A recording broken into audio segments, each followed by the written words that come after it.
Sindh journalist council के सदस्य समूरे सिंध में सहाफ़ियुनि ते दहशतगर्दी जा केस दाख़िल थियण ख़िलाफ़ मुज़ाहिरो कयो वियो। छाछरे में सीनियर सहाफ़ी रमज़ान नेहड़ियो, मुमताज़ रायमू, जलाल नेहड़ो, अलीगुल बजीर, समाजी अॻवान रिझूमल फ़तेह मोहम्मद शूमरे ॿिनि जी अॻवाणी में एहतजाजी मुज़ाहिरो करे नारेबाज़ी कई वई। इन मौक़े ते अॻवाणनि अवामी आवाज़ टीवी सां ॻाल्हाईंदे चयो त सहाफ़ी अजीब लाखो ते 17 केस दाख़िल करे DIG सखर पुलिस गर्दीअ जो मुज़ाहिरो कयो आहे। हिननि चयो त समूरी सिंध में कलम पुलिस गर्दी जो शिकार थी रहियो आहे। सहाफ़ियुनि ते दाख़िल कूड़ा केस ख़त्म कया वञनि, ॿी सूरत में एहतजाज जो दायरो वधायो वेंदो। लाखों समेत सिंध के मुख़्तलिफ़ साफ़ियन ते कूड़ा दहशतगर्दी जा केस दाख़िल कया पिया वञनि, उनकी सख़्त लफ़्ज़नि में मज़म्मत कयूं था।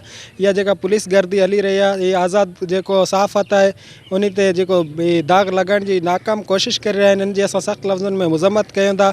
सहाफ़ी अजीब लाखों समेत जेके भी सहाफ़ी दोस्त आहिनि उन्हनि ते कूड़ा केस दाख़िल कया विया आहिनि उहे जल्द ख़त्म कया वञनि, न त एहतजाज जो दायरो वधायो वेंदो। दहशतगर्दी कई पे जैसे वाक़ो कयो अजीब लाखे, अजीब लाखे मत सखर जे DIG 17 केस दाख़िल कया आहिनि।